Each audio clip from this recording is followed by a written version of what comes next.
Let's cut through the noise. If you're broke or stuck hovering around broke, it's not because you're unlucky, underpaid, or living in the wrong economy. That story feels good, sure, but it's also expensive. The real tax you're paying is behavioral. Day after day, tiny decisions quietly drain your future, and because they feel normal, they never trigger alarm bells. You don't wake up one morning poor. You drift there, one habit at a time, telling yourself it'll all work out eventually. Here's the hard part. Most people dodge. Income matters, but habits matter more. Two people can earn the same paycheck and end up in completely different financial worlds. One builds margin, options, and peace of mind. The other builds stress, debt, and excuses. Same money, different patterns. And patterns, once repeated long enough, start to look like fate, even though they're not. They're just unchallenged routines wearing a convincing disguise. One of the most dangerous habits is treating money problems like emergencies instead of systems. When rent's due or the card's maxed, you hustle, scramble, maybe even get a quick win. Then you exhale and go right back to old behaviors. No structure, no rules, no friction. It's like mopping the floor while the sink is still overflowing. The relief feels real, but it never lasts. And deep down, you know another fire is coming. Another quiet killer is normalization. You normalize overdraft fees. You normalize carrying balances. You normalize, I'll start next month. Everyone around you does it, so it feels harmless. But normal doesn't mean healthy. Fast food is normal. Sleepless nights are normal. Being stressed about money is normal. And that's exactly why it's so dangerous. It blends in. The habit isn't dramatic failure. It's low-grade neglect repeated daily. You might tell yourself you're just waiting for a raise, a better job, a lucky break. But waiting is a habit too. A passive one. And passive habits compound in the wrong direction. While you're waiting, interest is growing, skills are stagnating, and time, your most valuable asset, is quietly slipping away.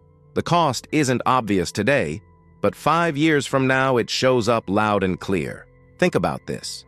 If your current habit stayed exactly the same for the next 5 years, would your financial life improve or just get heavier? More obligations, more pressure, more fatigue? That question alone should make you uncomfortable. Good. Discomfort is data. It's your signal that something beneath the surface needs to change. Not someday, but now. And here's the twist most people miss. The habit that keeps you poor often feels responsible, even mature. Playing it safe, avoiding discomfort, not rocking the boat, but safety without progress is just slow motion decline. The moment you see that, you can't unsee it, and once you can't unsee it, the next habit becomes impossible to ignore. One habit that quietly locks people into poverty is the constant outsourcing of responsibility. It shows up as logic, not laziness. The economy is bad, the system is rigged, wages haven't kept up. And look, some of that is true. But when those facts become your identity, they turn into permission slips to stay exactly where you are. The moment you believe external forces fully control your financial life, you stop building internal leverage, and that's a dangerous trade. Here's what almost no one admits. Excuses are emotionally comforting. They protect your ego. They explain why effort didn't pay off and why change can wait. But comfort is expensive. Every time you say, I can't save because I don't make enough, you avoid the harder question. Why does my money disappear before I can decide where it goes?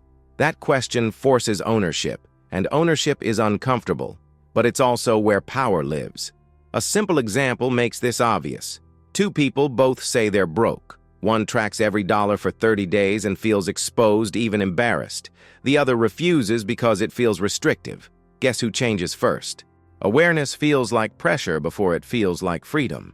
But once you see your patterns in plain sight, subscriptions you forgot, impulse buys you justified, convenience you paid for, you realize the problem was never just income, it was invisibility. Excuses also love company. When everyone around you talks the same way, it reinforces the belief that nothing can be done. That's why breaking this habit often means mentally stepping away from familiar narratives.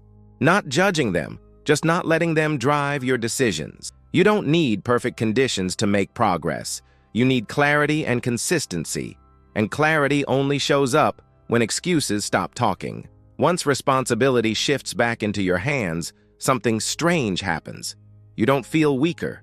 You feel heavier, but in a good way, like you're carrying something real, and that weight prepares you for the next realization, the one most people resist. Even if this is already making you rethink how you handle money, take a second and hit the like button. It tells me this kind of honest conversation actually helps you, and it helps this message reach the right people. Another habit that quietly destroys financial progress is waiting to feel motivated. It sounds harmless, even reasonable. Why force yourself when the timing doesn't feel right? But motivation is a terrible leader. It's emotional, inconsistent, and easily distracted. People who escape financial stress don't move when they feel inspired. They move because they decided once and then built systems that don't require daily hype. Most people think action creates results. In reality, structure creates action. If you only save, learn, or invest when you're motivated, you'll do it sporadically, and sporadic effort never compounds. That's why the habit of waiting is so costly. It delays momentum. It turns weeks into years. And worst of all, it convinces you that discipline is punishment instead of protection. Think about something simple, like automatic transfers. When money moves the moment your paycheck hits, motivation is irrelevant. No willpower, no debate. The decision already happened. The same applies to learning. 10 minutes a day reading something practical, like The Psychology of Money by Morgan Housel or I Will Teach You to Be Rich by Ramit Sethi, beats waiting for a free weekend that never comes. Small systems beat big intentions every time. The uncomfortable truth is this: waiting to feel ready is often fear in a clean outfit. Fear of doing it wrong, fear of starting small, fear of realizing you waited too long. So the habit persists, dressed up as patience. But patience without action isn't wisdom, it's stagnation. Progress begins the moment you act before you feel comfortable. And once you break this habit, once action stops depending on mood, you start noticing something else hiding in plain sight. An invisible force that quietly benefits from you staying exactly as you are. Quick check-in. What's one habit you've realized might be holding you back financially? Drop it in the comments. Sometimes naming it is the first real step toward changing it. At some point, money splits people into two invisible worlds. Not rich and poor, but reactive and intentional. In the reactive world, life happens first and money reacts later. Bills arrive, surprises hit, emotions lead, and whatever's left gets managed. In the intentional world, money gets told where to go before life gets a vote. Same calendar, same 24 hours, completely different outcomes. The habit that keeps people poor is staying in the first world while hoping for results from the second. Comfort is the gatekeeper here. Comfort says, don't overthink it. Comfort says, you deserve this. Comfort says, you'll figure it out later. And later always costs more. Choosing intention feels restrictive at first because it forces trade-offs. You can't say yes to everything. You can't optimize for vibes. You have to pick what actually matters. But here's the paradox. Restriction up front creates freedom later. Comfort up front creates stress later. Look at how this shows up in real life. Someone chooses convenience every day. Food delivery, impulse upgrades, one-click spending. None of it feels reckless. It all feels earned. But over time, convenience compounds into fragility. One unexpected expense and everything wobbles. Meanwhile, the person in the other world makes quieter choices, packing lunch, delaying upgrades, setting rules. Boring decisions, powerful results. Crossing worlds doesn't require a dramatic moment. It requires a single honest decision: short-term comfort or long-term control. You don't need to become extreme, you need to become intentional. Because once you see these two worlds clearly, staying in the reactive one becomes a choice, not a coincidence. And that choice leads straight into a painful realization most people avoid until it's too loud to ignore. One of the most seductive traps in modern life is the habit of looking successful instead of becoming stable. The irony is brutal. The cars, the clothes, the trips, often financed, often fragile, are marketed as symbols of winning. But behind the scenes, They're liabilities dressed as confidence. The habit of spending to signal status quietly drains the very resources that create real security. This is where romanticism dies. The idea that you can enjoy now and figure it out later sounds bold, even admirable. But later always arrives with interest. Real wealth is boring in the beginning. It doesn't show. It doesn't impress. It often looks like restraint, and restraint feels like losing in a culture obsessed with appearances. That tension is why so many people stay stuck. They confuse admiration with progress. Think of it like an iceberg. What you see above water is consumption.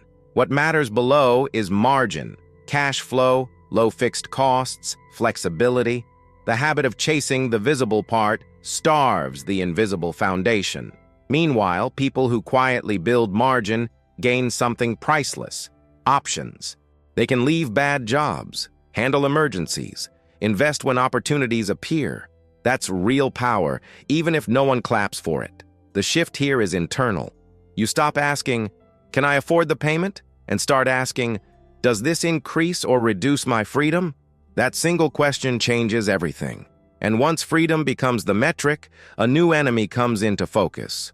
One that doesn't advertise itself at all. If you're serious about breaking out of this cycle and you want more practical, no-hype money advice like this, make sure you're subscribed. We build clarity and real next steps here. There's an enemy that almost never gets blamed because it doesn't feel dangerous. It doesn't show up as failure or chaos. It shows up as upgrades, a little better apartment, a slightly nicer car, more subscriptions, more normal. This is lifestyle drift, the habit of letting your expenses rise automatically every time your income does. And it's one of the most efficient wealth killers ever invented. Here's why it's so sneaky. Lifestyle drift feels like progress. You worked harder, earned more, so naturally your life should reflect that, right? The problem isn't improvement, it's unexamined improvement. When every raise disappears into a new baseline, you never build distance from stress. You stay one problem away from panic, just with better furniture.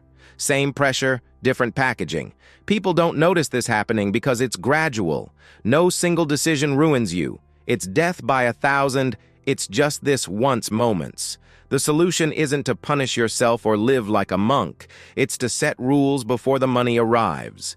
Decide in advance that a percentage of every increase goes to savings, investing, or skill building.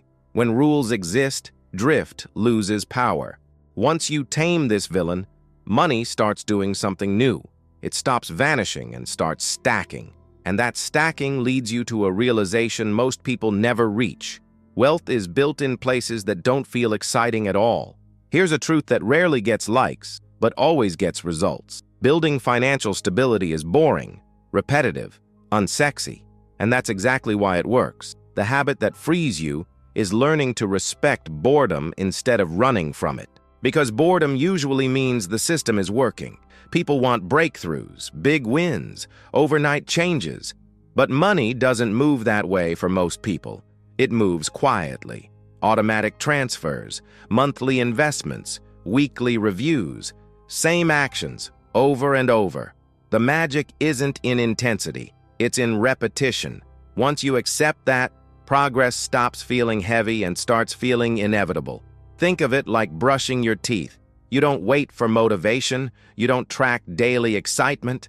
You just do it because future you benefits. Financial habits work the same way.